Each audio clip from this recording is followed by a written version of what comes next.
Up to $4.5 million in sales in just our store, having it closed. So I'm here for Faultline and Zoom Cycles and all the dirt bikers and all the people that are going to get Clear Creek open. You went and opened the road, and that was a great start. I want to wish you a Merry Christmas, a Happy New Year. Thank you for fighting for my Clear Creek and yours, and Marty used to ride there. We want to keep that fight going because I personally do not like the BLM. I don't like the EPA. I'm being very polite. Yes. And if we keep the pressure on, you'll find that even Tom McConnell told him, you already know. You know that what you're telling me is not the truth. It's 1 in 50. But you keep, the EPA said, just because someone says something doesn't mean they've done their homework. But see, we have. And he's right. Marty's right. The asbestos, incorrect. We want to make sure that you keep fighting. Don't let them put you down. You guys know how much money we've lost in all the businesses here, and everything. It doesn't all relate to dirt biking, but it sure does count. We have a great place that we need to get people to. If Sam Farr is going to retire, we absolutely need you guys to fight with him before we have a new person in there that might not like that idea that we've been to meetings for 8 years. It will be 8 years in May that my temporary closure of Clear Creek happened, and I defined Clear Creek as a temporary closure like 6 months, but it's been 8 years. $550,000 we've lost. You know, I went to 70 businesses around. You know that the businesses here lost a lot of money. You can ask Flapjack's guy. Actually, he closed. Then a different guy reopened. So we want to say, keep putting the pressure on, because otherwise you guys are going to they're going to say, oh, hey, that's a small county, nobody cares. But keep working with Fresno and King City's area and all that, Monterey. You guys are doing a wonderful job. Jerry, thank you very much for going, and thank you for sending him. I appreciate that. And I can say that I'm sure that any of the dirt bikers that are working appreciate it too. So thank you very much. Good job. Thank you, Dee. We appreciate your comments. Right there. Okay, thank you so much. We are looking at that sign. It says San Benito County Board of Supervisors, open Clear Creek. Thank you.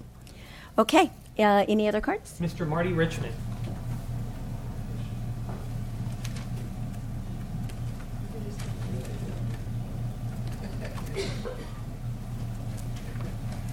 Good morning, Marty Richmond from Hollister. First, let me wish you all a Merry Christmas, Happy New Year. Thank you. And Happy Holiday if you don't celebrate Christmas, whatever holiday you celebrate. Just first, a real fast comment on Clear Creek. Yes, I'm glad you sent Supervisor Munzer to testify. I hope it makes a difference. I think it's very strange that the people who want to keep open areas say we're all for open areas, and the first thing they do when you get an open area is they close it to everybody. So there's something going on here more than meets the eye. I'm a fact-driven guy. I don't want to go out there if I'm going to wind up with lung cancer. I say just show me the facts. I've asked them 100 times, show me the facts. Just show them to me. I will go out and fight for you to keep it closed. They can't seem to come up with a single case over 30 or 40 years. Not just come up with one case that of lung cancer that when you control for all the other things like smoking and driving a truck or whatever, it shows that that's more dangerous. Can't find a single case. But however, from 40 years ago, they find a case or two in somewhere in Greece. They're not sure whether or not that really applies. So that's strange. I do want to come up here and make comment on one thing. Many times we've discussed the library here between all of us, and I appreciate that you're moving on that front. I really do. But you've said often, gee, we want the city to chip in more. In case you don't know it, there's recently the city allocated $92,000 to the nonprofits here in the city in San Benito County. And $10,000 of that went directly to Friends of the Library to put materials in the library. So that's $10,000, and $10,000 ain't peanuts. Because the way our library is formed and funded, almost all the money, the truth of the matter, goes into the facility and into the pay and the benefits, and very little is left for materials. So the $10,000 will assuredly wind up almost all in materials for the library, books and audio and video. And so I think that's a start. And, I'm committed to having the city pick up more of the library and share the burden because they have most of the users. And I'm not shy about that. But I think we've got to start. I hope you will move on and get a needs assessment as soon as possible. Thank you for your time. Thank you, Marty. Thank you. Any others? Okay. It's still open for public comment, so if anybody, you're all welcome to come up and speak and address the board on items that are not on the agenda. Okay, we'll move on then to department head announcements. CAO Espinosa. Thank you, Madam Chair. Yes, we do have one announcement coming out. Actually, one item that we do want to address. It's item number 6 on consent agenda. We actually want to pull that item for discussion. There is a slight correction we'd like to make with that. So, other than that, that's all the announcements that we have. Thank you, Madam Chair. All right, very good. Thank you. Okay, board announcements. Supervisor De La Cruz. Thank you, Madam Chair. Last night, the mayor and myself attended the Homeless Coalition and the county's version of the homeless services, and I have to be honest and commend the county's version of the services they're providing to the homeless. Jim, you did it. It's a great program. I'm looking at it. It has a lot of potential to provide a good service in the community. I saw both. In fact, per the request of Supervisor Botello, I visited and I saw the operations at the same time they were running last night, and I was very impressed. I saw the leadership and the experience that the Homeless Coalition was providing. We're going to miss that. Because they have given us notice that they no longer will be providing services to the community. But at the same time, I feel comfortable and confident with Jim's leadership that we're going to be able to provide those kind of services. And hopefully the standard that the Homeless Coalition is setting is what we're going to meet and strive to meet. And I want to say thank you, Jim. It was very excited that I was excited because I saw the faces of a lot of the homeless members of the community having a hot meal and knowing there was a place to stay for the night, especially in the cold weather. And I asked them, you guys are all comfortable? And it was kind of funny because there were about 4 or 5 people that came up to me and said, hey, Jaime, how are you? Remember the good old days when we were young kids? And so I spent a good quality time speaking to those individually, and I listened to their stories. And everyone becomes a homeless for many, many, many different reasons. There's not one main reason why people become homeless. And it's either drug problems, addict problems, financial problems, just family problems. There's just a lot of reasons why people become homeless. And I appreciated that they were actually open to me and expressed their experience and what led them to where they were last night. And there was one common thing that everybody kept asking me: why can't they stay the whole 24/7 there? Because the Homeless Coalition, they have to get out there by 6:30, whereas the county's version, they get out there by 8 o'clock. So that's a good question. Why aren't they allowed to stay there beyond that 8 o'clock in the morning? Because they're going to come back at 6 o'clock. So that's something that we should talk about, Jim, down the road. But I really want to say thank you. The other one, Madam Chair, I attended the CSAC conference, and I have to really commend you, Madam Chair. You're on top of the issues at CSAC. I attended the transportation, I attended the marijuana conference, and I attended some other conference, and every time you come to the Board of Supervisors to report on us, you are dead on. You know your stuff, Madam Chair. Thank you. And I'm not going to repeat it because it came from you already in the past. So just want to say I had a very educational CSAC conference, and everything you told the board, you expressed the board, you informed the board. I said, oh, my God, Margie said that. Margie know that. And there were some issues that were very important, like the transportation issues, that Caltrans is running out of money. And we need to find other ways to raise money. And one of the concepts that they talked was pay as you go. As you drive more miles, you'll pay more into it because there are better efficient cars that are being generated that aren't paying into this fund. And so they're thinking of ways how they can sustain those new costs that's going to need it for our infrastructure. I also attended the marijuana conference, and RCRC was there, and they were very passionate about it, and other members of the community were there too. And what I got out of that conference, that session, was if you're going to do a policy, make sure you do it for the right reason. And just like Supervisor Patello said at the last meeting, make sure you do it right. Make sure it's done slow and you do it the correct way. It's for the benefit of the community. Not because it's being rushed down our throats, but it is very important that to my opinion, it stays local control, and it's an evolving policy that we create if we're going to create a policy. The final thing, Madam Chair, I put my name, my business card in a item, and I'm asking the board that we reconsider joining NACO, because next year's NACO conference will be in San Diego. And I actually won this gift, and I'm going to pass it over to you, Madam Chair. Okay. And it's a frame. It's a computer frame that allows for pictures, Madam Chair. Oh, this is for me to keep? Yes, madam. How sweet. Thank you so much. I appreciate that. And Thank you. And that concludes my report, Madam Chair. All right. And any information that I got from the CSAC conference will be in the back for the board to if they wish to view it. Okay. Thank you so much for your report. We Thank you, Madam appreciate Chair. that. And thank you for representing the county this year. Supervisor Batella. Thank you, Madam Chair. I want to wish everybody happy holidays and Merry Christmas.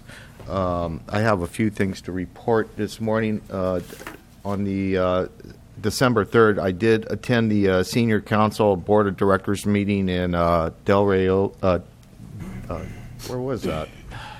Aptos. That's where it was. Delray Mar, I guess. And it was very informative. I learned a lot. They presented a survey of concerns that seniors have. They had a very diverse, sample of folks that answered the survey from Santa Cruz County and San Benito County. And hopefully at sometime early next year, they'll be able to make a report to that survey to this full board. I think it would be very informative, especially how it breaks down to, concerns in San Benito County. One of the areas is of course, transportation. Seniors being able to make doctor appointments and go out and buy what's needed for their households. And I'm interested in knowing what those numbers and how we could incorporate some of that information into the Council of Governments public transportation policies. I also attended an RCRC meeting a couple weeks ago, and some good news that came out is that the Department of Food and Agriculture is going to increase fair funding for specific projects, and San Diego County's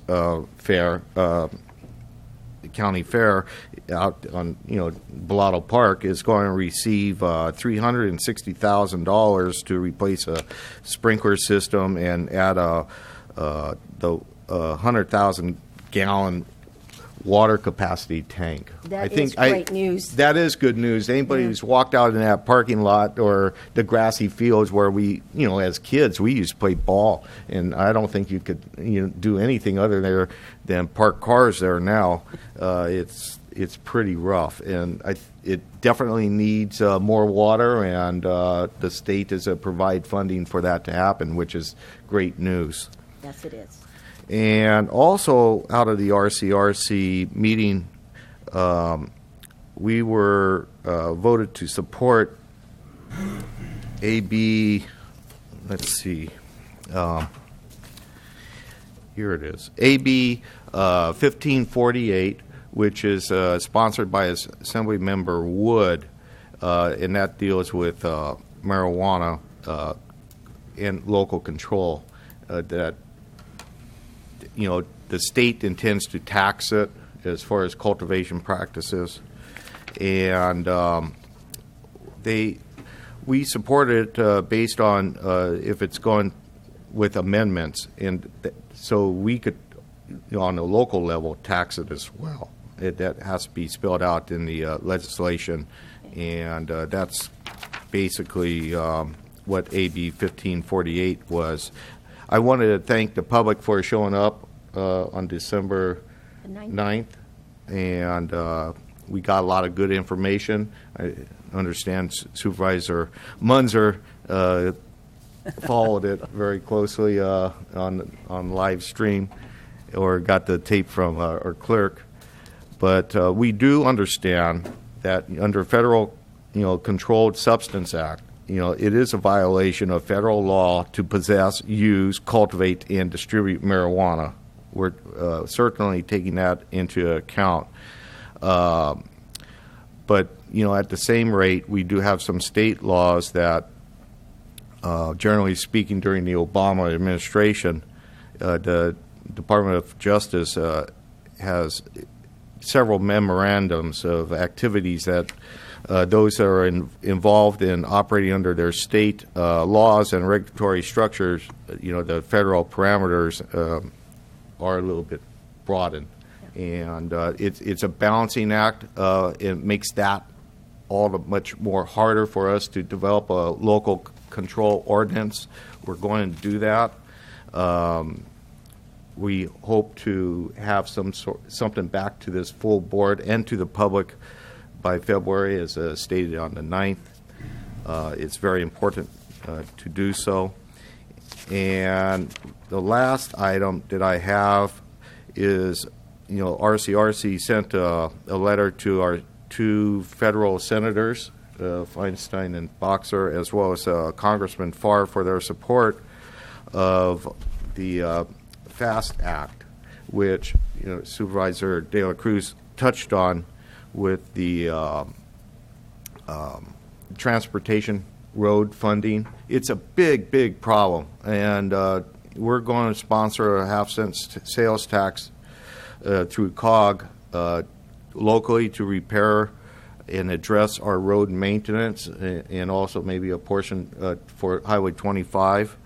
But it's absolutely critical that we reinvest resources back into our roads as they're crumbling. And the FAST Act addressed the highway transportation, the Federal Highway Transportation Trust Fund, and got a little bit more permanent, structure as far as funding that at the federal level, which ultimately helps us locally.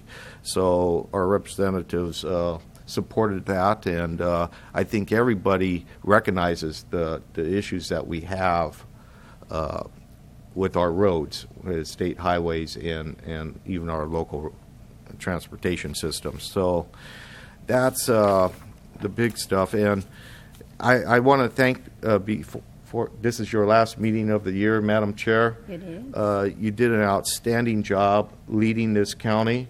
You managed the meetings very well, and I think it was one of our better years since I've been on the board as far as getting things accomplished. I feel real good at the direction that we're going in. We have some great department heads that got a lot of work done, and I certainly appreciate every one of them.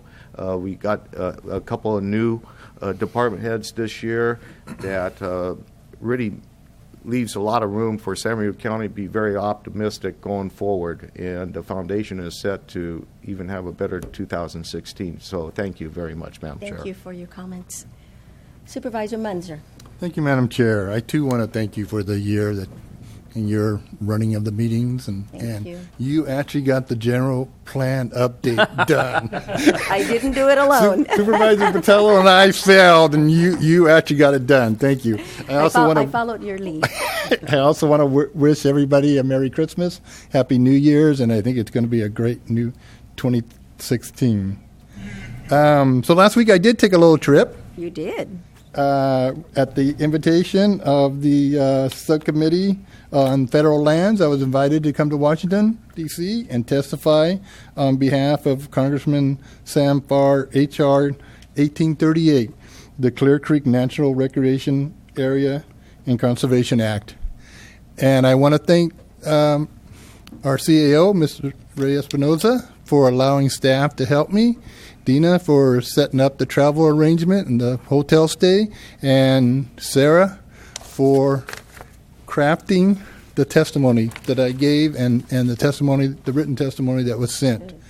I think it was a very successful trip.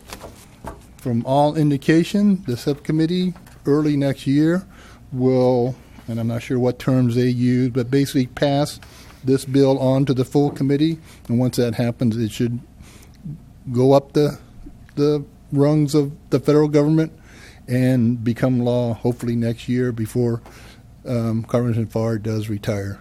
So I think we'll get it done. Sounds like great news. Yeah. Yeah, and it was I appreciate this board for allowing me to go and have the opportunity to testify.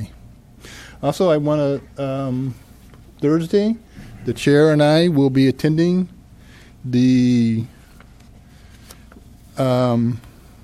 Mobility San Benito County and Santa Clara Mobility Partnership Committee. Yeah. We'll have our first committee meeting Thursday morning, and just that will reinstitute the collaboration between San Benito County and Santa Clara County in going a long ways to solving not only the issues of Highway 25, but also the issues of Highway 152. And so looking forward to that. And Supervisor De La Cruz and I had an audit committee meeting preceding this meeting. And I just want to thank all the department heads for working so hard this year with the audit department in getting the end of the year statements in on time, and we still have some work to do to get it into a timely manner. We're running a month or two behind still, but we're doing much better than years past. So I want to thank the department heads and encourage them to be ready. It sounds like they may have to work even harder next year. So anyway, I want to thank the department heads for that. With that, that's all I have. All Thank right, you. and thank you for representing us in Washington. You're That most was- welcome. I heard it was very, very good presentation. Thank you. So thank you. And for me, I just want to say that Supervisor Rivas will be here, but he had another commitment. He'll be here hopefully around 10 o'clock. What we are going to do today is we're going to try to adjourn to closed session at 10:30, because we do have our attorneys here that are, we're discussing something. And then we will break for lunch from 11 to 1 o'clock. Some of us are wanting to attend the services of former supervisors, Donnie Marcus's wife, who passed away, and we would like to pay our respects. So from 11 to 1, so 10:30, break for closed session and take on at least one item, and then break for lunch from 11 to 1 o'clock. So we can plan for that. And now I will ask, I know that we have item number 6 on consent that is being pulled. Are there any others that the board would like to pull? Supervisor Botello? Yes, I was on 6 as well, and then 16, and I need to abstain from 19 as I have a conflict of interest. Okay, so you will pull 16 and abstain on 19. Is that correct? That's correct. Okay. Any others from the board? Okay, I will ask the public now if there are any that would like to be pulled. Number 5, clerk of the board. Number 5 will be pulled by the public.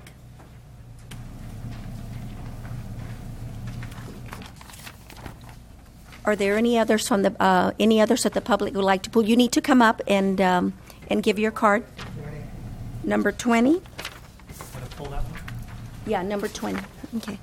I didn't know if he needed to come up and give you a slip. Give me a card, but you didn't indicate you wanted to pull it. Oh, okay. So So he went number 20. Right. Okay, and that's Marvin Jones, the public, yeah. Okay, any others that the public would like to pull from the consent agenda? Okay.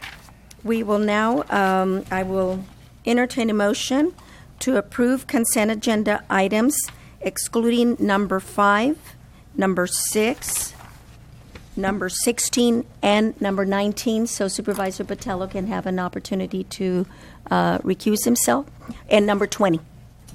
Okay. Motion to approve amended consent items, Madam Chair. Second.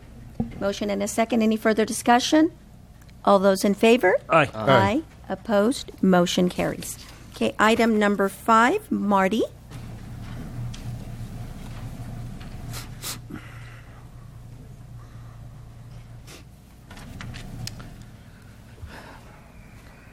Good morning again, Marty Richmond from Hollister.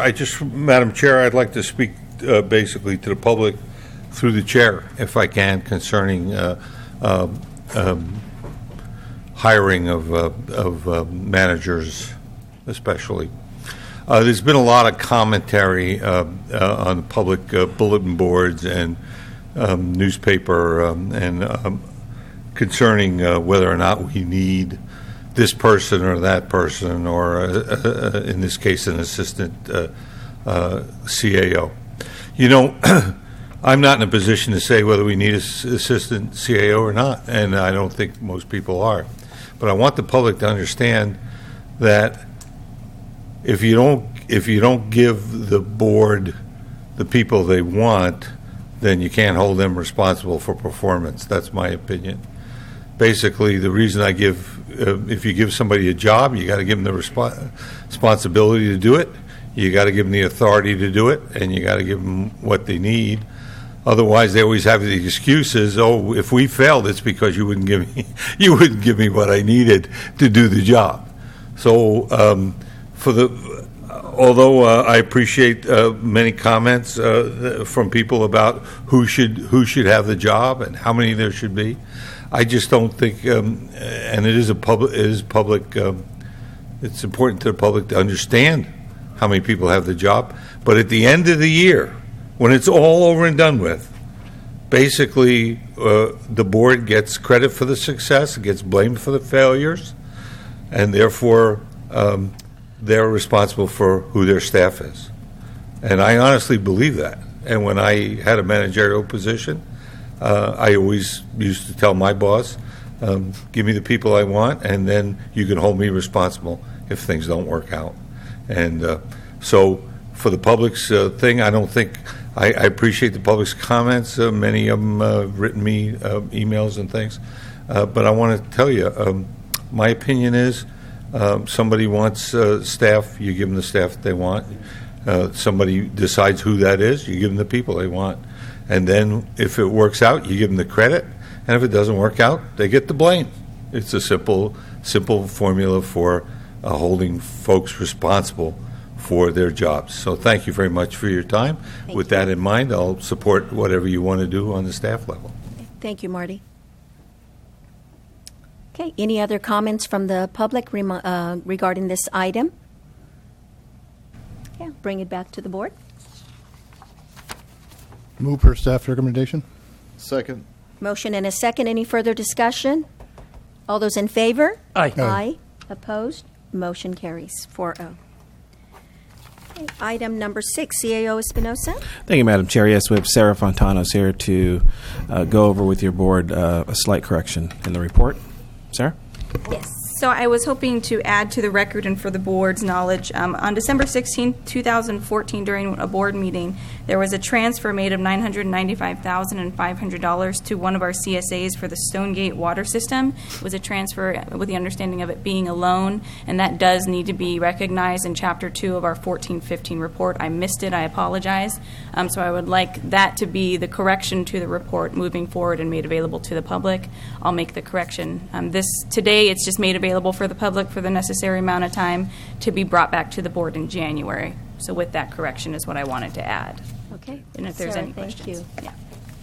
Okay. Yes, we have a question, Sarah, from Supervisor Botello. On number 6 here, right? Yes. Yes. I was looking at that report, and I imagine we're just review it and approve it. I'm fine with that today, but I would like to, at some point, I don't know if it's better to do it during a retreat setting, but get into a little bit more detail how this money is accumulated, when it was accumulated, and a little bit more. I think we should identify the projects in the future, because if we're collecting impact fees, we must have some projects in mind to spend it on, and I think there was some of that was lacking, and I really think that we have to push a review of all these impact fees and get that done in 2016. It was something I was hoping we finished this year, such as the library impact fee, We certainly are well on our way with the transportation impact fee, but maybe we could talk about it a little bit more in detail as an open agenda item, either here at the board level or as a retreat topic. Yeah, we can ask the staff, Supervisor Botello, to put it on a regular agenda item and start there. Yeah. And then if we think that we need to have a special, like you said, a retreat, then we will certainly follow up with that after. So can you please agendize in a future? And I'm hoping that we can do this maybe in the last meeting in January or perhaps the first meeting in February. Yeah. Okay? Yeah, that'd be fine. We'll right. put that on the agenda. And yes, absolutely, we are on the same mindset. We've good. been discussing that internally, quite a few meetings, and there's a lot of work that needs to be done. We've actually hired Joe Hordell as well to help us with some of the fiscal neutrality and the kind of melding this as well with quite a few other things. So we're working on it. But that'd be great. So we'll bring it back the last meeting in January and maybe a part 2 to that discussion at the board retreat level, which was approved in February. I think it was February the 18th. Yeah, So. and that's good. You're right. We do have a retreat in February, so that'll be a good follow-up. Right. So, in further discussion. Yes, Supervisor De La Cruz? Yeah, Madam Chair, I know that, the impact fee report is going to be coming up, but I just wondered, now that we're kind of pushing to build, closer to Hollister, I was wondering, I think Joe's around here, that should we invite someone from the city? And because if a house gets built in the county, any burden that the city picks up from that, there's no way for them to recoup that cost. And then vice versa the other way around, too. So I wonder, is it now's the time to start working together with the city?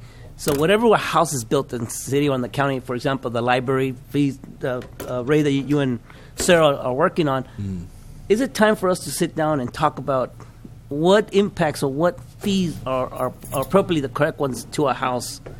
Because once a house is built, there's no way to go back and say, by the way, we're going to charge you these because of these burdens that are being created in the community. No longer should we say in the county or in the city, but now in the community. No, I think you're absolutely spot on with that. And the Intergovernmental Committee 2 weeks ago spent some time talking about this, and they're going to devote an entire meeting in January around the topic of development in the city and the county. So we're working on exactly that point, that there should be a parallel fee structure for things like the library, because whether you're in or out of it doesn't matter. You're still using the library. As we go through and also work on CFDs, both in the city and the county, we should recognize that over time, some of those subdivisions that are like in this county might annex into the city, and how does that happen? So there's some things around that we are starting to kind of map out. We have a meeting we're trying to get scheduled with the city folks, and the city manager scheduled a meeting also bringing some county staff over to talk about these sorts of issues. So I think the time is spot on for this. And so I think when we have our meeting, the second meeting in January, it's right about the time of intergovernmental. So I think we could bring forward what we're sharing at intergovernmental and actually weave that in as a part of the board presentation. Perfect. Thank you, Madam Chair. And you were at the CSAC conference, if Yes. I'm not mistaken, so you Yeah. missed that part of it. But yeah, that was something that we are going to have a specific meeting for, and then bring it back to the full board with ideas and recommendations. So Thank you, Madam Chair. Okay.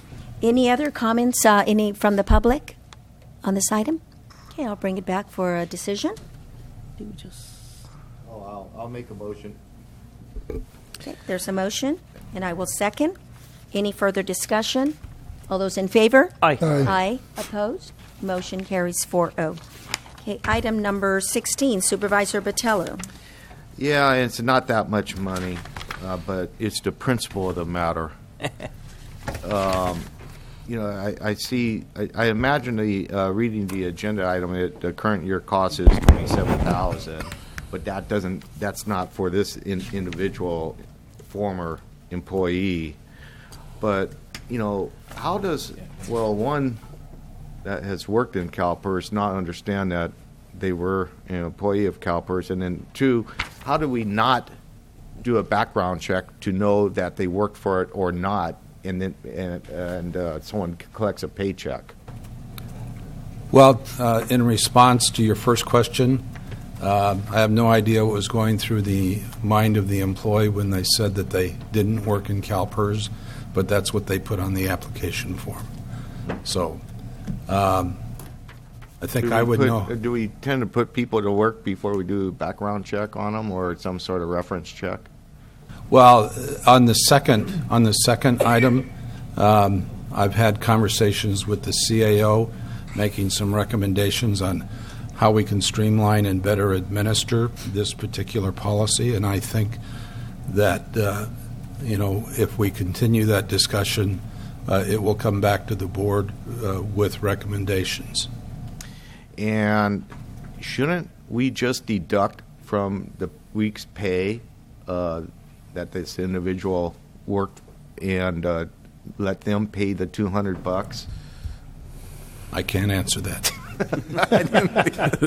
Georgia can.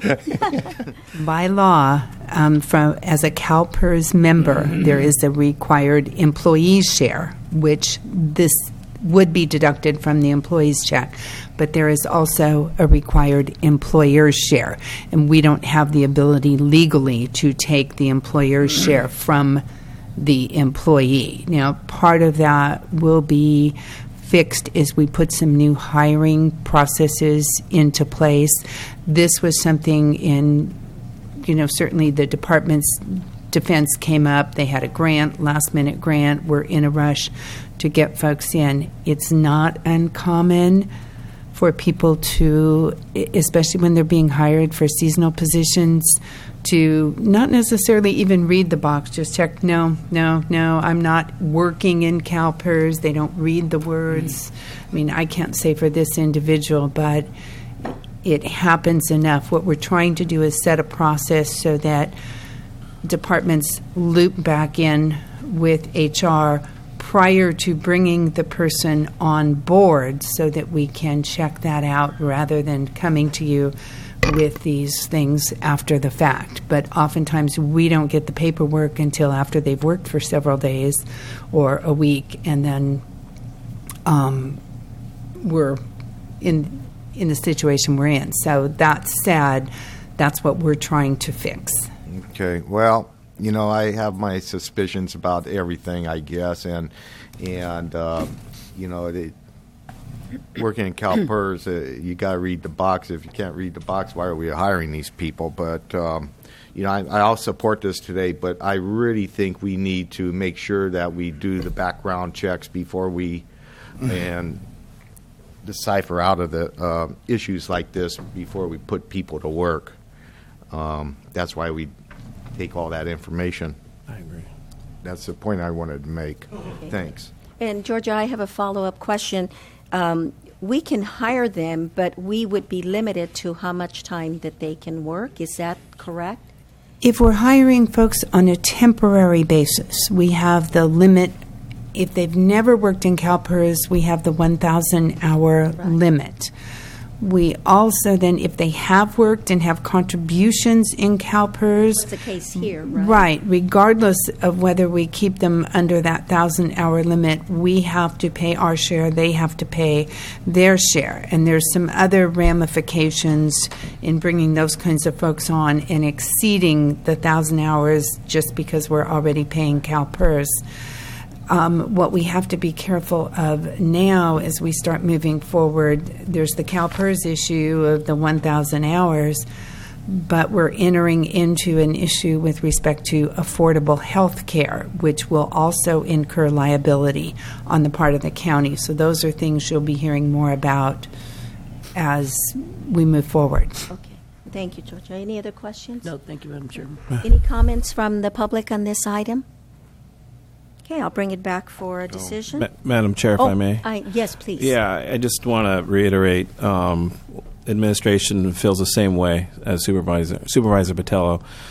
We're currently working internally to ensure that some of these items are not just relying upon the applicant. We're going to be putting some checks and balance is internally to actually do that before the actual hire is in place. So we're actually working on policy right now, internal policy on that. So I just want to make sure the board's aware of that. Okay, thank you so much. And I do want to make a point that I'm happy that the administration and human services resources caught this at 1 week or so many days rather than 2 years from now, which has happened before. Thank you, Supervisor Botello. Any other comments from? He said it all. He said it all. Okay. Then what is the pleasure of the board? I'll move for staff recommendation. Second. A motion and a second. Any further discussion? All those in favor? Aye. Aye. Opposed? Motion carries. Supervisor Botello, if you'd like to step out, we're going to... Yes, I have a business relationship which poses a conflict of interest with Earthbound Farms or White Wave, whatever. Okay, very good. Thank you. We'll call you as soon as this item is completed.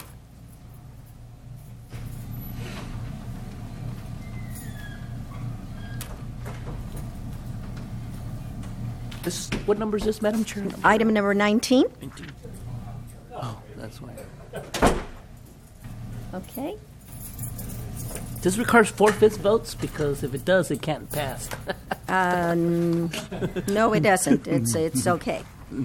All right. Then at this time, I'll go ahead and open it up to the public. Any comments from the public on item number 19?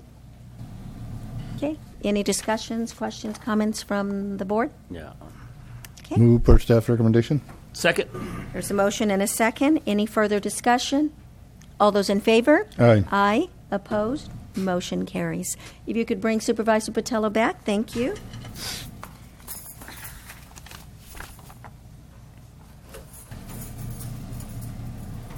And Marvin, if you could come up for this one. This was pulled by the public.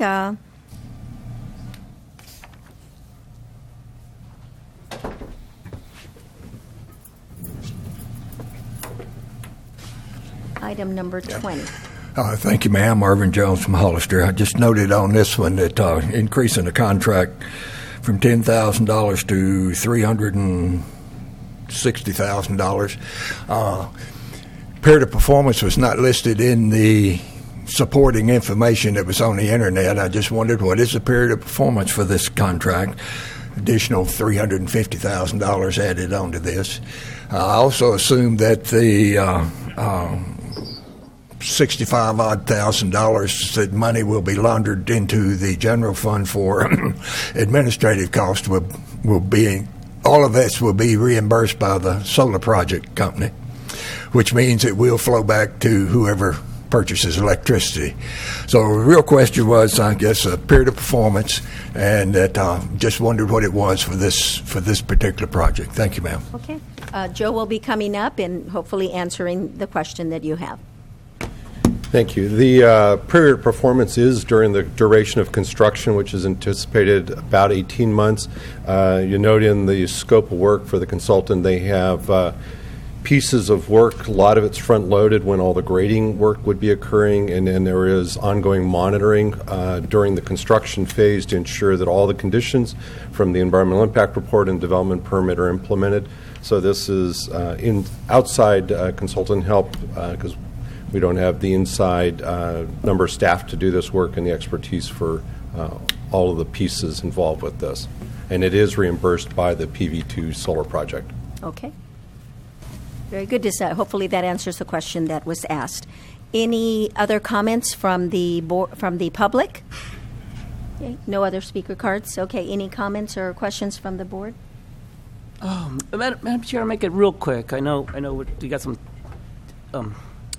It just saddens me that this project has gotten delayed after delayed after delayed after delayed after delayed, and I'm not exaggerating. It's the honest truth. It's almost a joke. I mean, you got members and positions that refuse to let this project go forward because of environmental concerns. We have addressed all those environmental concerns. They even gone to a 10-to-1 mitigation conditions, and County of Monterey has done a 5-to-1. It's just a joke. You have groups out there who just want to kill this project, and yet this group, this project, the members of this project, continue to feed money every day, almost $1 million a day, to the point that they're killing it, nickel and diming it, to killing it. And I wanted to express my frustration right now, Madam Chair. And I share your frustrations, but I think we're finally at a point where this is going to become a reality. So, but your concerns are valid, and you're right. And I guess it's a message to any other developer, any other development, any other project that makes sense, that it's a positive to this community, that there are groups that are out there and kill you nickel to dime. They use the old-fashioned mechanism of time to kill you. And this is a perfect example of it, Madam Chair. Yeah. I'm at peace now. I'm just Merry Christmas and Happy New Year. I'm just glad we were victorious in this, in spite of the fight that we had to put up. So thank you, Supervisor De La Cruz. Thank you, Madam Chair. Okay. I wasn't going to say anything, but I guess he inspired you. He inspired me. Yes. Yeah. We had our president and our governor both go to Paris for climate change conference. And whether you agree with the climate change philosophy or not, but they went there and told the world that, we want to see something done. But we have bureaucratic staff levels that will fight anybody that tries to do it. And this is what I was up against in Washington. Bureaucratic staff that was against what the legislatures and the policymakers are saying. Yeah. And it's just a little ironic, isn't it? It's very ironic. Very ironic. Thank you, ma'am. You're very welcome. Any other comments from the board? Yeah. Uh-oh. You don't want to hear my comments. It's just that... I was almost scared to ask. Yeah, well, it seems like a lot of money. Yeah, to monitor something that is pretty clear cut. Yeah. You have set aside, as Supervisor De La Cruz mentioned, 10 to 1 on the acreage. We know what that country is. It's really too bad that the Sierra Club and these so-called environmentalists have added the cost to a project that we should be doing more of. Yeah. It should be twice as large as it is. If we could do something, whether you believe in climate change or not, but I'm looking at more efficient energy and lower cost energy for Californians, ultimately, and something that's sustainable. And it's just a fight for 6 years. Yeah. But anyway, that's my say. Yeah. Well, thank you. Thank you for those comments. They're right on. Okay. Then I'll just entertain a motion for this item number 20. Motion, Madam Chair, make a motion to approve amendment number 1 to the contract. Okay. Second. Motion and a second. Any further discussion? All those in favor? Aye. Aye. Opposed? Motion carries 4-0. Okay, we'll move on to regular agenda items. CEO Espinosa, if you could just take on the first one and introduce it. Thank you, Madam Chair. Yes, item number 24 on our regular agenda is coming out of our RMA department. We have Joe Hordle here as well as Jim Wrightingsword to discuss this item with your board. As you're aware, your board had met some time back in September and discussed homeless service center sites. Since that time, there's been 4 more additional sites that we've looked at. I think we've are going to go ahead and look at 3 more. So we have Joe here to kind of discuss that with your board and discuss next steps with regards to the CEQA process. So, Joe? Thank you. So in the staff report, we included a matrix to help with the review and consideration of different sites. And as Mr. Espinosa noted, we did include several new sites following the last discussion. And at the last board discussion, we selected Flynn Road as the predominant location that we would look at, but we also said that we would be open to some other sites that might pop up, and the process kind of work with that. So with this, we've identified the 1161 San Felipe Road. This is an existing building out on San Felipe near the current HHSA campus. It's a vacant industrial building. It's on the market. We have been through the building to look at it and brought through an architect and structural engineer to take a first look at it. The second site that has been added is a property on Buena Vista road. It's a private individual that suggested that as a potential site. And so we have looked at that. And then also we looked at the current offices for behavioral health out in the HHSA complex. As you know, we are working on an expansion project to build a new building, offices for behavioral health, because they've outgrown that space. So we were looking at, could we convert that space into it? The conclusions out of it is that in looking at those three different sites and the past sites we looked at, we do think there's a lot of merit with the 1161 San Felipe Road site. While the county doesn't own that, we do think that the opportunities of proximity with the current campus is important. So that's one that we really have spent some time looking at. We are in the process right now of engaging the architect and structural engineer to really think about that site as if the board's interested in that property. I'm also have an appraisal underway to see what the market value of that property is, to ground truth that, and that should be done in the first week or so of January that we'd add that information. The Buena Vista site, we did look at that one, and from staff standpoint, we really don't think that makes sense. It's got a single-family residential neighborhood in very close proximity, and a lot of the issues we looked at on some other sites that had single-family residential. We don't think it warrants moving ahead with that. It's also got some concerns about loss of prime farmland in that area. It's kind of in that area. And then lastly, the behavioral health site is one that we have looked at, and it does have the benefit of the homeless overlay on that property. But there are other kind of opportunities going on in that complex with office space expansions with HHSA and some other departments that may move between as we deal with kind of larger county-wide office space needs and moving things around, that we didn't move that one to the top of the pile. So from a staff standpoint, I think our preference is the 1161. When we talked about Flynn Road previously, and as we've talked about this continually, we've always tried to find a site that is coterminous with services. We think there's a lot of value with that for the customers that need services, that would be using the service center. And we think the opportunity with 1161 does present good opportunities for the county.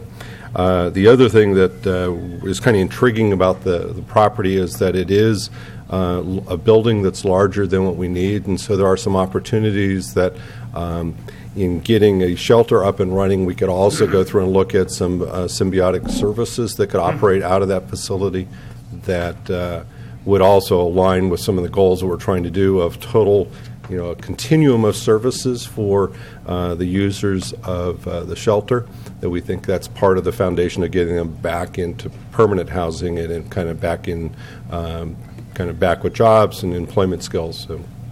So well, we are not recommending an individual site. We do think there's a lot of merit with the 1161. Flynn Road is still one that we are kind of working on.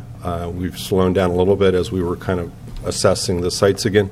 But either one of those we think are viable sites. But again, from a coterminous or continuity of service, alignment with what's going on with HHSA, our preference would be to lean towards 1161 than Flynn Road. And so with that, Jim, if you had anything else you wanted to add.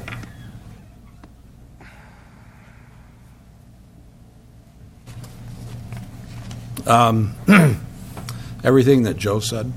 Okay. Okay, we got it. And just to add a little bit more, the fact that it is 12,000 square feet does offer an opportunity for us to do some of the things that we think would build out a homeless service center and allow us to provide daytime services for employment and training. We are also going to have a conversation, because it's right next door to the homeless, the community pantry. So we're going to have a conversation with the executive director of the community pantry on how what they're doing there might fit into an overall service plan. And part of that leads us then to, if we can begin to put some of those things together, it leads us into the possibility of additional funding coming into the county to support homeless services activities. Okay, thank you, Jim. Supervisor Patello? Yeah, I was, you were touching on some of my questions as far as what the excess area would be, because in reading the staff report, we're looking at a 4,500-foot area to service the homeless folks, and then there's quite a bit of more area that's available for other programs. So right now, in your mind, you're thinking that going, addressing maybe the community pantry. Is there other programs that might provide revenue to purchase this property? Because that's one of the big area that I'm really concerned. $800,000 is a lot of money, and I have other follow-up questions for Joe. But is there revenue in your department that for other services that might be located on this piece of property that would help share in the cost of the purchase? The answer to that is, first of all, I think we need to find out what the property will appraise for. I think that once we've done that, and I think we also need to get the estimates from RMA as to what it's going to cost to build it out. And then I think the third part of that is we need to look at funding sources that would assist in that overall project of a homeless service center plus, for example, a training site to help people find jobs and things. It's hard to say, what are those costs going to be until we actually see those, and we can then sit down and pencil them out. If it doesn't pencil out, it makes it a harder issue to deal with. But I'm hoping that RMA is going to help us pencil that out, and we can come back to the board with a viable plan. Yeah, I was hoping that we were a little closer to that today, because I would hate to rule out any location, especially without knowing what those costs are and knowing the funding that we have behind it to meet those costs. I also was looking at in our matrix is outstanding. I really enjoyed looking at this and the assessments for each issue. But what I didn't see in there was the building cost to land that's undeveloped, and how it relates to like 1161, that there is a building, and the remodel costs that we would anticipate. I think that's a big key factor, especially if we don't have anything behind for land purchasing the land. Correct. And so that was the reason we brought the architect who's been assisting us in the homeless project, as well as we brought in a structural engineer to walk through the building about a month ago. So we are in the process now of getting them under contract to go do kind of the deep dive. But our ask of them was, here's what our total budget is. Here's how much the asking price for this property is. What are the fatal flaws? Are there fatal flaws that we should just stop right after walking through the building? And the consensus was that the structural and the architects, they thought we could go through and buy the property and go through and do the renovations that needed on the about 4,000 square foot space and stay within budget. But clearly, until I have them with actually walking through and actually doing the drawings and calculations for structural, which we need to happen, to go through and do the code analysis for exiting, think about fire separations, that sort of stuff, and then the actual improvements in there. That is a little bit of the hesitancy we put in here. The other part, as Jim noted, is we've listed the asking price for the property. We are doing an appraisal just to go see what the market really is for that, because it has been on the market for quite a while. And then we did do appraisals for the building and behind Tovar, looking at for behavioral health about 6 months ago, which was at a lower price point. But we want to go and reconcile that. So I got a quote from the appraisers. I've got 2 local appraisers I've been using, so they've both given me quotes on it. I'm ready to engage with one of those. That they've given me a commitment for schedule and price that I think is doable, so that we can come back and start negotiations with the property owner, because we haven't done that. To see, they've said that is the price, but I think a check in hand and ready to go, encourages people sometimes to do things. But we want to be smart shoppers about that. And right now, we've laid out what we know about it. From a site, we think it makes sense, but we do need to figure out the dollars a little bit better. Oh, yeah, and maybe that's the number, and they turn down, anything, an offer that's anything less, we got to move on to the next option.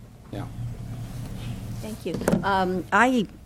First of all, putting Flynn Road to me was a fatal flaw, not because it wasn't something that doable, but because it affected so many other things, especially since we are so pro-economic development and the damage that it has done for potential businesses coming in, knowing that that site could have our center, and it may have an adverse effect on who's interested in coming in.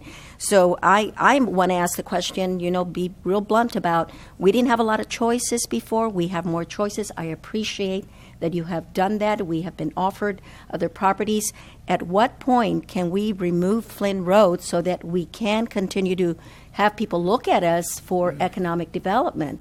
So I need to get an answer for that, because if we can do it today, I would love to do it today. If we cannot do it today, then the next meeting, because we have choices now. Mm-hmm. So that's my question. Yeah, I guess part of it is kind of playing back the conversations we've had, on different sites, is that Flynn Road does have a lot of things going for it, but it does have the concern about the larger industrial park and what are the potential impacts to development there. From a staff standpoint, we really do think 1161 has a lot going for it. I guess my ask would be is to say, put that as the prime. Can we do site, that today? And that is really, the board has the ability to do that today. We've provided you with sites, the analysis on those. I will note that in staff report we noted that 1161 does require, it looks like, a rezoning, just to deal with the shelter site, because it's on the property line of where that transition happens. So that is something would have to come back to the board. But from a going down the matrix standpoint of citing sorts of things, we think that has the most to offer. There are some questions, which is why it's got some orange on there, not all green across it. We think those are things that will flip to green, but because we don't have certainty on that today, we didn't feel comfortable coloring them in green. So we wanted to be very transparent about that. Yeah, well, thank you. I think the board could go through and say 1161 is our first choice, but if there's a fatal flaw, here's here's the second one. And I think that is an important part, because the other piece really is, if when 1160 does work and Flynn is kind of off the table, we're back to either south side or looking at the stuff where the ag fields are, or maybe just pulling in the tent poles and saying we're not going to do the project. But I think those are kind of the what second tier choice looks like. Right. And I visited it, and so did Supervisor De La Cruz, and it has a lot of potential. If you can move forward with looking at that site for the center, I think it will serve us very well. But you don't want to try to do something good and at the same time be hurting other areas where we want to go as a board. So I want to recommend that we take Flynn Road off altogether and move forward with 1161 as the preferred site. So I'll make that as a formal motion in a little bit. But Supervisor Munzer, you have a question? Well, no comment. First of all, we all know determining a site for a homeless center or homeless, whatever we want to call it, is difficult. We asked the community to help us with this. And we had a private entity step up to the plate and offer us a location, and I want to thank them very much for that. Unfortunately, that location had some of the same issues as the Southside Road site that I was adamantly opposed to. But I do want to thank the private individual for stepping up to the plate and offering it to us. I really do appreciate that. I guess I was a swing vote on the Flynn Road site. And as our chair said, that brought issues, but I did not want to see the preferred sites to stay at Southside Road that night, and we were limited to the choices that we had. And I am ready to vote to remove Flynn Road as a possibility today, and I too examined the 1161 San Felipe site with Supervisor Botello. I think that is not a perfect solution, but it's the best solution, again, that we have today. It has addressed some of the issues that the other San Felipe site has. It has more of a buffer from the neighbors. Yes. And it is close to services that I've always said that the center needs to be close to those centers. So I, too, am ready to support that site as a preferred site. Thank you, Madam Chair. Thank you. I will take comments from the public at this time.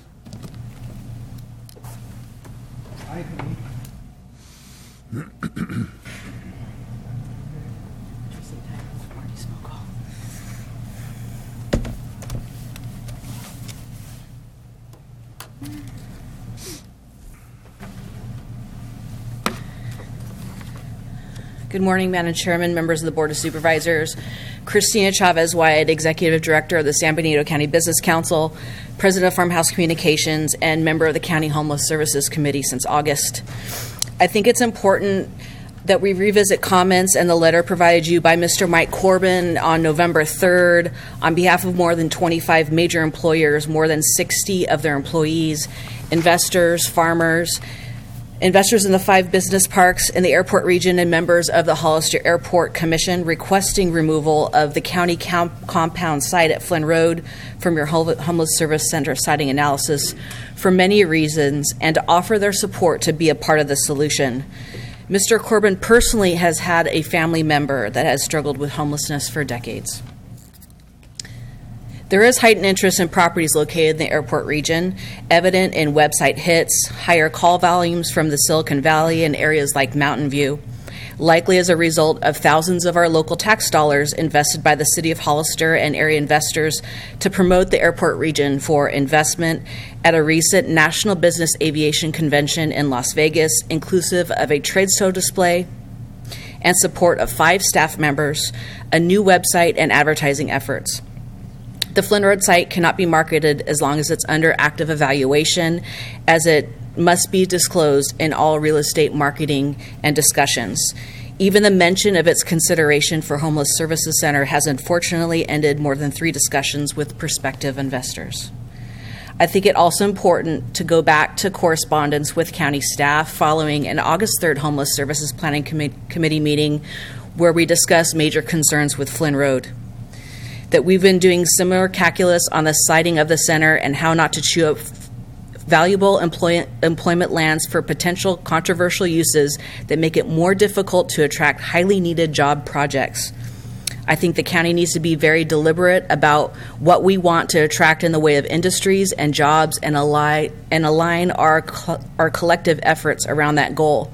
Our committee reviewed and discussed the opportunity at length at the Homeless Services Planning Committee last week and achieved consensus that the Flynn Road site is not preferred and should be removed from the analysis due to more viable alternatives that don't discourage investment and potential to bring major employers to our area. Finally, it is a major focus of the Business Council to grow businesses and expand investment in the airport region. This topic has been a major focus of our meetings held at the Council and at the EDC over the last 3 months. We engaged leadership from the Monterey Bay Economic Partnership to connect with and inform our leadership on the services in Santa Cruz, leading to a tour with Supervisor Botello and Supervisor Munzer. Our members and executive committee members have been active in discussions. We want to continue to support board, staff, and your leadership in this and all of your future endeavors. Although we have not taken formal action as a business council, there is positive input in regard to the 1161 San Felipe location, with some concerns with impact to neighboring businesses and farmland that is 2 parcels east of the San Felipe site. You could summarize, Christina, thank you. Yes, ma'am.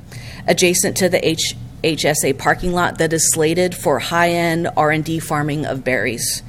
I want to thank you for taking your leadership today and already taking the leadership of the motion to support good jobs now into the future, the interest of our business owners, working families, investors, and the future of our economy and our community by removing the Flynn Road location from your siting review process and proceeding with a new preferred, more viable alternative and solution for supporting our homeless community members. Thank you. Thank you.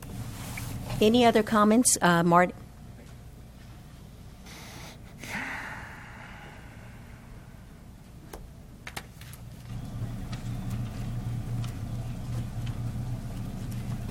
Marty Richmond, Hollister again. I've spoken on this subject several times, so this is not a new subject for me. What I suggest you do, and I think I've lost a lot of friends over the fact that I've been pushing back on the people who said, no, we won't use Flynn Road, we won't use Flynn Road. And I asked them, well, then you better come up with something better. If 1161's better, I'm fine with it, but I recommend you don't take Flynn Road off, that you flip it, that you make 1161 the primary. And the reason is, if you take Flynn Road off, you have absolutely no bargaining leverage with the people who own 1161.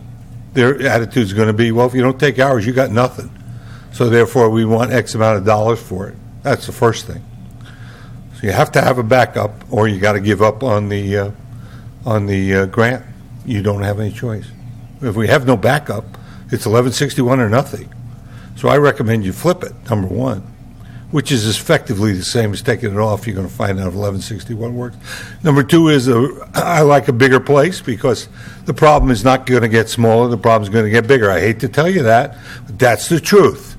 All this talking by the state government and local governments, they simply don't have the funding to provide the housing, affordable housing. It doesn't exist.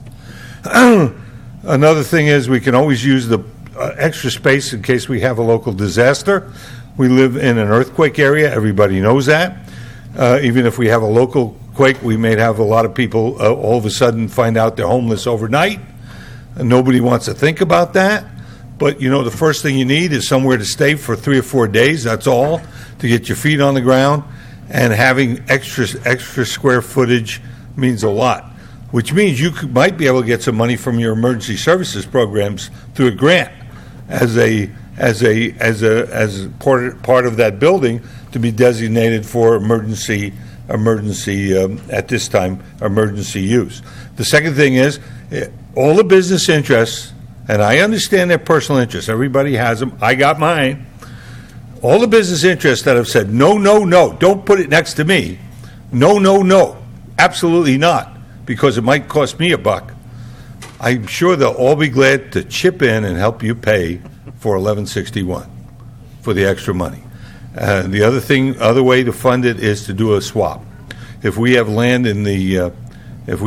or buildings in the county that we don't have any purpose for, and the owner of 1161, it turns out to be a good place and wants something with more potential, perhaps they will do a partial swap, and that way you wind up more revenue neutral. So I appreciate your time. In the end, this may be the best solution. I support it if it works. I suggest you flip it. Thank you for your time. Thank you very much, Marty. Any other comments from the public?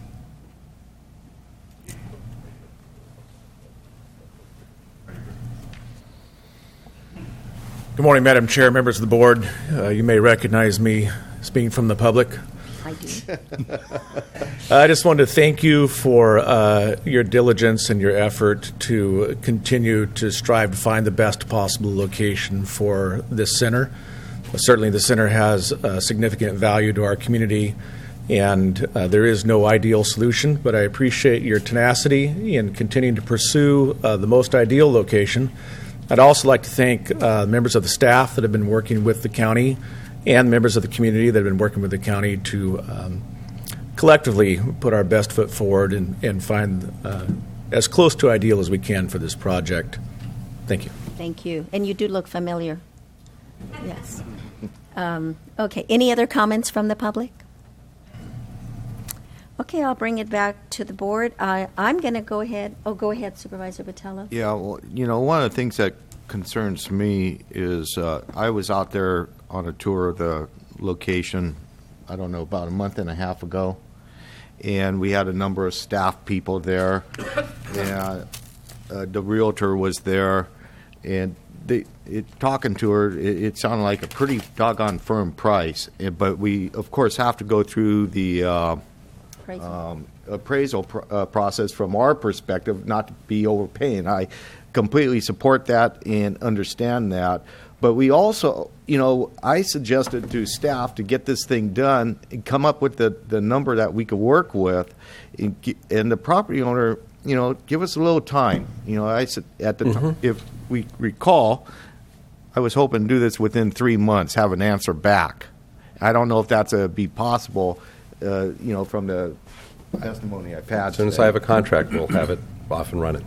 Pardon me? I just need a contract, so we're off and running on that piece of it. Okay, so good. That's our goal, is that 3 if months I should be own more that, than enough. Yeah, if I own that building, whether I want to sell it or lease it out, time is money for them.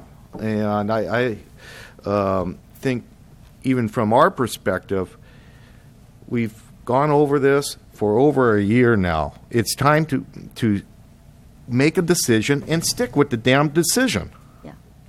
Yeah, Well, and I like 1161. I'm deeply concerned about the money part of it. I've given you staff a few ideas what from my one perspective, Right.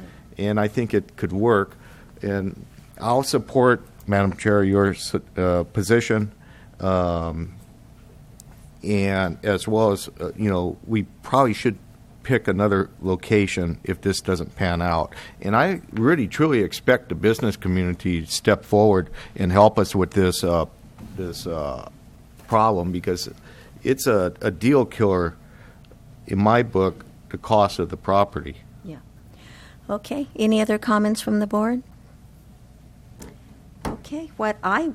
I'm going to make a motion. We do have other options. It doesn't matter even if we were to remove Flynn Road altogether. We have other options that will put us in a position where if we're negotiating, we do have other places to consider. So my motion will be to remove Flynn Road altogether. And if I'm going in the wrong path, I'd like to know why. And make 1161 San Felipe Road the preferred site moving forward with the CEQA process. I'll second that. Okay, there's a motion and a second. Any further discussion? Madam Chair, Yes. I asked for, I move for a division of the motion. Division of the motion, explain, please. Vote on the 16. Separating the yes. two. And okay, Yes. it's any other discussion? Okay, is there a consensus on separating? I don't think it's necessary, but if somebody else does, Fine. to separate it or to not, or to just It's move fine to forward? separate it.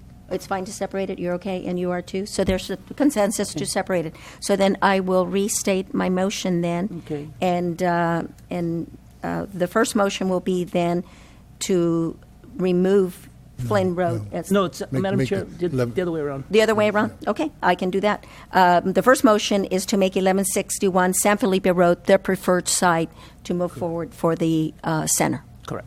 And I'll second that. There's a motion and a second. Any further discussion on this motion? All those in favor? Aye. Aye. Aye. Opposed? Motion carries 5-0.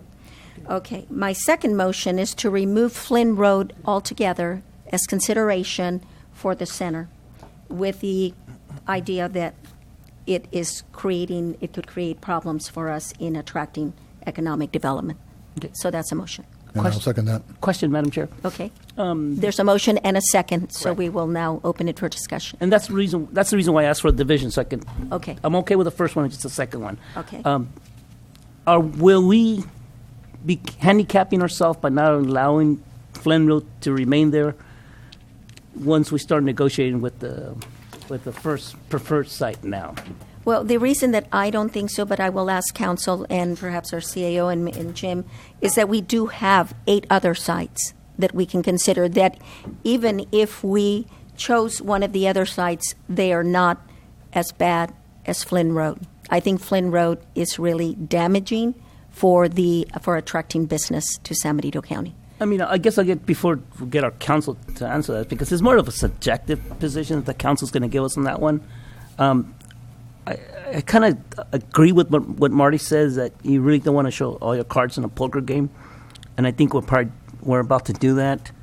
I'm a little hesitant. I do have some reservations about taking out Flynn Road, and I don't need county council to tell me that because it's a subjective position that I'm sharing with the board.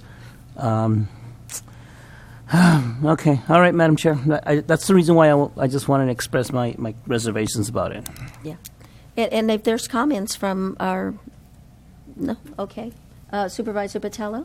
Yeah, I completely agree with Supervisor De La Cruz. Some reservations about taking Flint Road completely off, and we've had the business airport park going on forever. And, at the end of the day, what really a month or so time doesn't make any difference. Are we going to lose any more business? Sometimes I think it's a lot of talk but no action. But then on the other hand, I like the idea of identifying the site. I think I've always been against Flynn Road. So the county could do something different with that. So that's why I'm going to support this. We have other options closer to our service center, and we'll go in that direction. Okay. Madam Chair, my final comments on this is I'm going to make a request, not a request. I'm going to make a demand from the business community that they need to come up to the plate, step up to the plate, and commit they're going to work with us, and not. Let me hold my thoughts on that one first. And not say, I'm going to lose these business. I had 2 people coming in already. They're already going to come in. Now you blew it. I don't want to hear that from the business community. I want them to actually start producing real names, organizations that are saying, we're going to come here. We're doing this because of them. Let's be honest. That's the real reason why, is because we're going to help the business community. They, in turn, need to come to the plate and say, we're going to help the San Benito County Board of Supervisors and work with you. I don't want someone from the business community coming over here and saying, oh, that's 100 yards away from my business. You need to pick another site. I'm tired of that, Madam Chair. Yeah, the next motion that we should do, if that's the case, is to take the money back to Sacramento or the Washington, wherever that money came from, if we're going to continue to have those kind of discussions. Yeah. Thank you. And it is a two-way street. It really is. And it really isn't just about doing this for the business community. The business community, we collaborate. We work together. If they come in, we have more jobs. If we have more jobs, we have more money. And really, that's the bottom line for me. So, okay, any other discussion? Madam Chair? Yes. I do have a couple things to say. I apologize. I was late this morning. As you know, I was attending a different meeting. My only thoughts on this is, I completely agree with what was just said. It's easy for some local some business leaders to call us, as they have. I got blown up. You guys made a terrible choice with Flynn Road, and I understand that. But I also need them to understand that this is a very challenging problem for us. And my feelings on this is, sure, we could go with 11, the 61, but we don't have the resources or the money. My main reason behind Flynn Road was because it was our property. Right. And when we saved all that money in acquiring, we would have the savings in the property acquisition, not having to go through that. But I think Jaime is absolutely right when it comes down to offering their criticism of this board, it comes down to results. We made that decision because, unfortunately, we haven't seen the results pan out. And if we're going to make this decision, as it seems likely that we're going to do, and choose a new site, we hope to see those results soon, because we're certainly doing what we can to support new businesses and future businesses, but we need to work together. I agree. But I think if 1161 doesn't work, I think our hands are tied. I think there's going to come a point when we're going to have to send this money back and come to the realization that a future homeless site isn't possible, because we're just going around in circles and circles and circles. And at some point in the near future, we're going to have to say, you know what, we have to move on. So. Thank you, Madam Chair. Thank you for your comments. Any other comments from the board? Yes, Supervisor. I'm ready to make a motion, Madam Chair, but I just want to put it on the record and to the public, too, that they shouldn't be surprised that if we bring this item back to the board, my motion is to deny the funds and take it back where it came from. Okay. And there is a motion on the table and a second to remove Flynn Road. So any further discussion? Okay. All those in favor? Aye. Aye. Opposed? No. Motion carries 4-1. Okay, I think at this time we will go ahead and adjourn to closed session. Council, if you could go ahead and introduce the item that we will be discussing, likely only be one. It's item number 30 and 31. They're related. Okay, item 30 and 31 in closed session. Go ahead. Yes. Thank you, Madam Chair. The Board of Supervisors will now adjourn in closed session to discuss agenda items number 30 and 31 on today's agenda. Agenda item number 30 is a closed session to confer with legal counsel regarding existing litigation. This is pursuant to subdivision A and D1 of Government Code Section 54956.9. We could have some quiet, please. We are still conducting a meeting here. The name of the case is the County of San Benito versus Christina M. Martinez et al., filed in the Superior Court of California in the County of San Benito under case number CU-15-0063. And agenda item number 31 is again to meet and confer with legal counsel in existing litigation under subdivision A and D1 of Government Code Section 54956. This case is the County of San Benito versus Maximo R. Ornelius and Juanita L. Hornelius et al., filed in the Superior Court of California in the County of San Benito under cause number CU-15-0077. Thank you. Okay, any comments from the public concerning the two closed session items before we adjourn? Okay, we will be returning at 1 o'clock. Thank you.